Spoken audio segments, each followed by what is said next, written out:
शुक्रिया बहुत बहुत।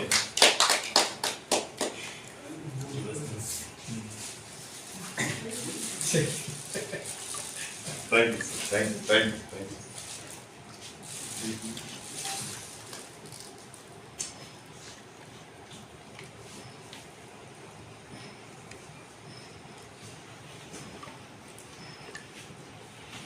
अधिकारी रमन था, कितना मजबूती मिल रहा है जो अब इनका एक्सपीरियंस आजसू को भी मिलेगा। आज मैं सबसे पहले राजीव जी का स्वागत करता हूँ कि प्रशासनिक सेवा से निकलकर आज सार्वजनिक जीवन में हमसे जुड़ रहे हैं, मेरी पार्टी से जुड़ रहे हैं। अच्छा है, सन ऑफ सॉइल है, लोहरदगा इनका अपना पैतृक गांव है और मुझे लगता है कि झारखंड के सभी गतिविधि, झारखंड के गठन या उसकी सारी 23 साल के पूरे इतिहास से पूर्ण रूप से वाकिफ भी हैं और इनका कार्यकाल एक पदाधिकारी, राज्य प्रशासनिक पदाधिकारी के रूप में शुरू हुआ और जो सीओ एनआरएलएम जो परिवर्तन हमने लाया था खासकर यहाँ पर, उसको लीड किए और उसको लेकर काफ़ी चर्चित भी रहे हैं। उस काम को लेकर काफ़ी उसमें बल देने का प्रयास किया था। तीसरी डिपार्टमेंट में आज आत्मनिर्भर अगर हम लोग हैं, जो हमारा रेशियो बढ़ा है खासकर ग्रामीण एरिया में, या लोगों को उस वक्त अट्रैक्ट करने का कि ये भी आजीविका का आधार हो सकता है, तो उसमें भी इनकी एक भूमिका बड़ी रही है जो हम लोग ने नज़दीक से देखा है। एडीसी लातेहार के रूप में काफ़ी लोकप्रिय रहे हैं। तो एक लोकल होना, झारखंडी होना, दूसरा अपने प्रशासनिक सेवा के माध्यम से लोगों के बीच में अपने काम से लोगों को प्रभावित करना, जो इनकी क्षमता है, इस क्षमता आप सार्वजनिक जीवन में एज ए पार्टी के अंदर हमारे साथ मिलकर एक विजनरी के रूप में दल में काम करेंगे और इसका निश्चित रूप से फायदा होगा। इनके कनेक्शन को और इनके जो पकड़ है व्यवस्था में या फिर कोई भी सब्जेक्ट पर, उसका लाभ पड़ेगा। ओवरऑल केवल वोट की राजनीति मात्र उद्देश्य नहीं कि वोट के बाद चीजों को कैसे बनाया जाए और राज्य के लिए भला क्या हो सकता है, किस रास्ते को चुनना चाहिए, कैसे हम आगे जाएं। क्योंकि अंततः लोग रिजल्ट पूछते हैं, परिणाम चाहते हैं। सरकारें तो बनती है लेकिन सरकार रिजल्ट नहीं दे पाती है, अंततः लोगों को निराशा होती है। हम ऐसी सरकार चाहते हैं जो लोगों को परिणाम दे और लोगों को निराश ना होना पड़े। इसलिए ये पूरी एक टीम हमारी तैयार हो रही है। अलग अलग क्षेत्र से जो प्रभावी लोग, अनुभवी लोगों का जुटान पार्टी के पक्ष में। मैं राजीव जी को आज अपनी ओर से पार्टी में आने के लिए इनको अपनी ओर से बधाई और इनको भविष्य की शुभकामना देता हूँ। विधानसभा चुनाव अब काफी नजदीक है, संभावना जताई जा रहे हैं कि समय से पहले भी हो सकता है। आजसू कितना तैयार है? हम लगातार जब से हम लोगों ने वोट के बिखराव के कारण इस राज्य का जो हम चाहते थे, जो गांव की सरकार की जो अपना कंसेप्ट था या फिर राज्य के लिए जो हमारी कल्पनाएं हैं, उसे धरातल पर उतारने का बेस्ट समय फिर से आ गया है। फिर से वो चुनौती सामने है जब जनता के सामने खड़ा होकर उनका विश्वास जीतने का। तो इसकी लगातार हम लोग कोशिश ये लगातार चल रही है। संपर्क हमारा लोगों के पास है।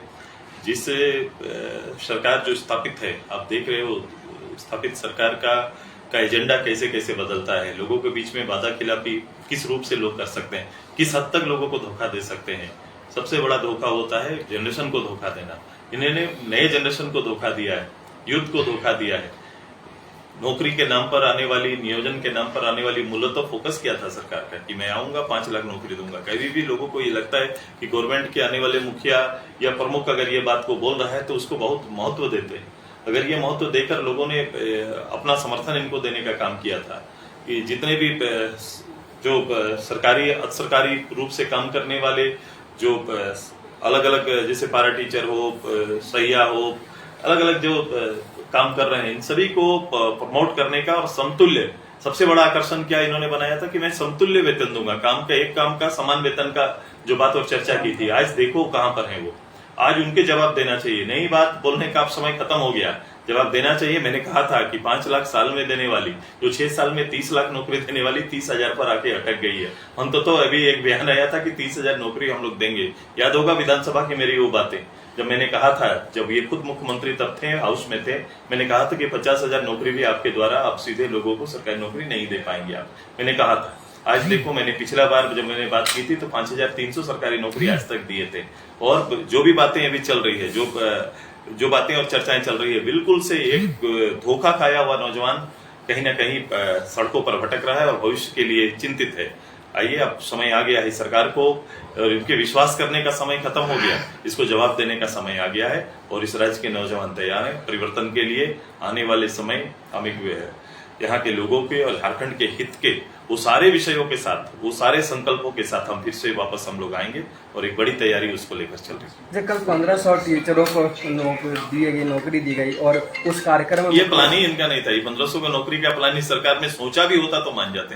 ये पिछली सरकार का सोचा हुआ को आज नियुक्ति पत्र बांट रहे हैं। मैंने होता ना कोई आपकी कल्पना का भी रहता कि आपकी कल्पना से ये चीज तैयार हुआ तो हम मान जाते।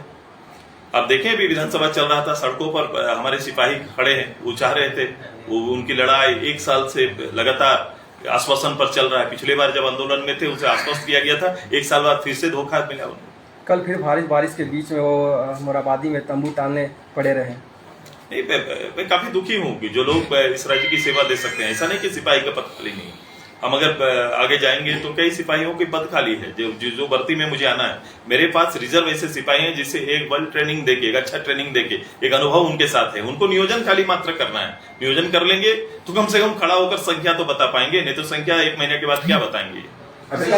सरकार कह रही है कि हम 20,000 नौकरी दिए, कल ही मुख्यमंत्री ने कहा। आपने ये देखा होगा, हजारीबाग, धनबाद, रांची, हर प्रमंडल पर इनका चला था, एक सभा चला था। लोगों को कॉन्ट्रैक्ट जॉब देके भेजे थे कि आप जाओ, कहीं पर जाओ और काम करो।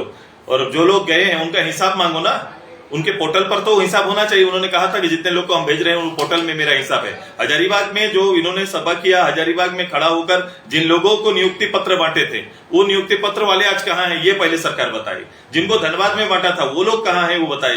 दुमका में जिनको बांटा वो लोग कहाँ हैं ये बताए। जो लोग रांची में बांटा गया जिसको नौकरी, वो लोग कहाँ हैं बताए। विपक्ष पर आरोप लग रहा है कि ईडी सीबीआई से नहीं सका तो अब ईसीआई को लगा दिया। देखो, अब सरकार बहाना बना सकती है। सरकार को इस राज्य में लूट की छूट मिले, ये इजाजत वो लोग चाहते हैं। ये राज्य के अंदर कौन सा संस्कार पैदा किया है। देखो आज के दिन में, देखो सबसे बड़ा, कल आपने अखबार में देखा कि एक सीओ की इतनी हिम्मत कि जो खतियान लेकर बात और चर्चा करते हैं, खतियान पब्लिक पकड़ के है, वो आता है यहाँ पर कंप्यूटर रूम में, वो मालिक बदल जा रहा है। ये किसका देन है, किसके साह में हो रहा है, इसका जिम्मेदार कौन है। कल मुख्यमंत्री ने डिबेट करने की बात कही कि हमारी सरकार और आपकी सरकार अगर हो तो डिबेट करने के लिए आ जाएं। डिबेट करे जनता से, जनता के सवालों को जवाब दे। 400 की पोथी और संकल्प जहां लेके वो बढ़े थे, केवल उसका बात करें ना, चर्चा करें। जो संकल्प लेकर वो सरकार आई थी, झारखंड मुक्ति मोर्चा का संकल्प, कांग्रेस का संकल्प और राजद का संकल्प सामने रखे और जनता से डिबेट करे कि मैंने नंबर 1 मैंने कहा था ये काम मैं करके दूंगा, नंबर 2 मैंने ये कहा था मैंने करके दिया। ऐसे वो खुद पूछे। आप उसके लायक ही नहीं रहे जिससे डिबेट हो, जिसपे विश्वास किया जाए। गवर्नमेंट मतलब विश्वास होता है। इस गवर्नमेंट पर विश्वास किया नहीं। गवर्नमेंट ने लोगों को हर स्तर पर छला, हर चीज में इनका छल, हर विषय पर। आज देखो ना 200 यूनिट फ्री करेंगे, ये पहला एजेंडा कांग्रेस का था। कांग्रेस ने 1 नंबर में रखा था, आज खत्म हो रहा है। अब 1 महीना 1.5 महीना के अंदर ये सरकार की अवधि जब खत्म हो जाएगी तब वो पेपर में, अखबार में अभी तक आया है। अखबार में आया, बोलो कि 200 यूनिट फ्री तो तब होगा जब गांव में बिजली रहेगी। बिजली कितना घंटा आप दे रहे हैं? खड़ा होकर मुख्यमंत्री बताए, बिजली मंत्री वही है कि बिजली हम कितना घंटा दे रहे हैं। वादा तो 24/7 था, आप कितना घंटा बिजली दे पा रहे हैं ये बताए।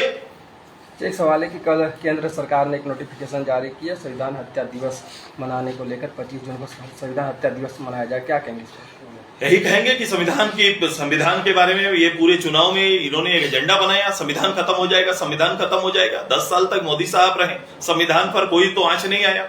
अचानक 15वें साल पर इनको संविधान का ख्याल आ गया। जब बड़ी जीत की बात और चर्चा हुई, इनको लगा शायद संविधान खत्म हो जाएगा। इसीलिए संविधान पर आज तक इतिहास में किसी ने छेड़ा है और किसी ने उस पर खतरा उत्पन्न किया है, किसी ने उसका सम्मान नहीं किया है, वो वही दिन है। उस दिन को हमेशा लोगों के जहन में याद रखने के लिए काम किया गया।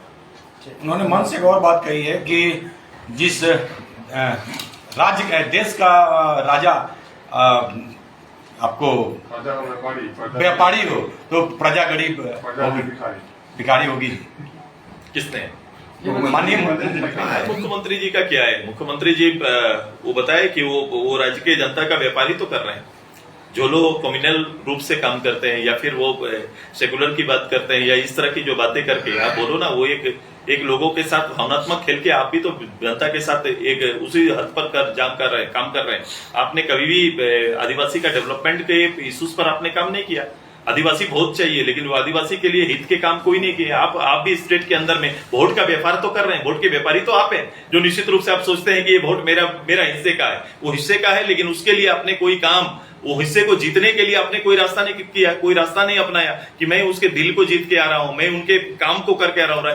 ये एक शपथ अलग सा है, ये एक शपथ है, जिम्मेदारी है, ये पद जिम्मेदारी का है, और इस जिम्मेदारी को जो एहसास जिसको नहीं है, उनसे ये काम हो ही नहीं सकता है कभी। 21 साल के सीधे सरकारी कार्यकाल में बाद में 2 साल और भी सरकारी तंत्र के अंदर ही काम किया। मतलब ये कि बहुत सारी सरकारों के साथ में मैंने काम किया।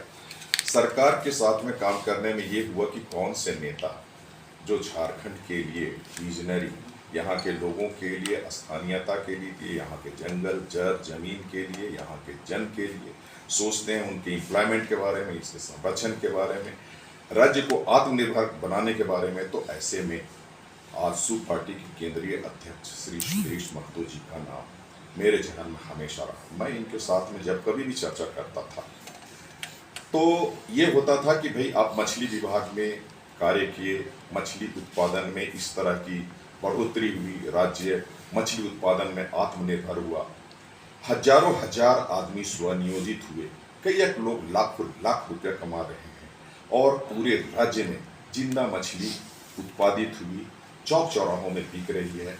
राज्य बाहर के जो आंध्र प्रदेश से मछलियाँ आती थी उसके आवागमन कितने कम हुए ये आप लोग जान रहे हैं। तो इनके साथ में जब चर्चा होती थी कि बाकी चीज़ों में आत्मनिर्भर राज्य को क्यों नहीं बनाया जा सकता है। 79,000 स्क्वायर किलोमीटर से अधिक की भूमि, 3.5 करोड़ की जनता और 29 लाख हेक्टेयर जमीन खेती योग्य, तब हम किस की चीज़ों में आत्मनिर्भर हैं। राज्य गठन के पहले से हम सब्जी उत्पादन में आत्मनिर्भर हैं। 4 राज्यों को मैं सब्जियां यहाँ से भेजता रहा, हमारे किसान भेजते रहे, लेकिन अभी वो बढ़ के 14 नहीं हुए। सब्जी ठीक है, लेकिन इसके बाद आप देखिए, अगर आप समझिए तो यहाँ एक है कि चलो ठीक है, यहाँ के मटन, मतलब यहाँ के जो मीट है वो बहुत दूर तक आत्मनिर्भर है, बाहर से नहीं आती। तीसरा मछलियाँ हुआ। राज्य गठन के बाद कभी भी किसी ने नहीं सोचा होगा कि क्या मछली उत्पादन में राज्य आत्मनिर्भर हो सकता है। आज के तारीख में हम बेरोजगारी, स्वनियोजन, किसी को जोड़ नहीं रहे कहीं से। क्या ऐसा कारण है कि 56 लाख अंडा पर दिन जरूरत है झारखंड राज्य में, बने हुए इतने दिन हो गए, मेहनत कर रहे हैं, but there is no clear cut vision. ये विजन हमारे माननीय सुदेश महतो जी के पास में है, जिससे मैं प्रभावित हुआ और इस पार्टी को ज्वाइन आज कर रहा हूँ। आप लोगों का, सब लोग का शुभकामनाएं रहेगा। राज्य के युवाओं को, यहाँ के लोगों को किस तरह से लाभ मिलेगा, वो माननीय सुदेश महतो जी के नेतृत्व में चलने वाले जो कार्य हैं उनमें होगा। अंडे उत्पादन में, आपको दलहन उत्पादन में, तिलहन उत्पादन में, ठीक है, हम गेहूं चावल में आत्मनिर्भर नहीं हो सकते। हम अपना इरिगेशन पोटेंशियलिटी कितना बढ़ा सकते हैं, लेकिन इसके अलावे आप देखो कितनी चीजें ऐसी हैं जिसमें कि बहुत कम समय में आत्मनिर्भर बना जा सकता है। तो क्या यहाँ पर सिर्फ मिनरल, मतलब विस्थापन और क्या बोलते हैं उसको, यहाँ से माइग्रेशन, उसी पर हम लोग झेलते रह रहे हैं। जब पीने का पानी भी पूरा सुचारू ढंग से नहीं उपलब्ध करा सके तो फिर इरिगेशन का, गाय गरु को पीने का पानी कैसे। तो ये सब विजन मैं जब डिस्कस किया इनके साथ में, तो ये सब विजन मुझे पता चला। मैं कहा या ठीक है, इस पार्टी को ज्वाइन करके मैं इनके नेतृत्व में एक सदस्य बन करके राज्य के जनता के बीच में इनकी सोच को लेकर के जाने का काम करूँ। बहुत बहुत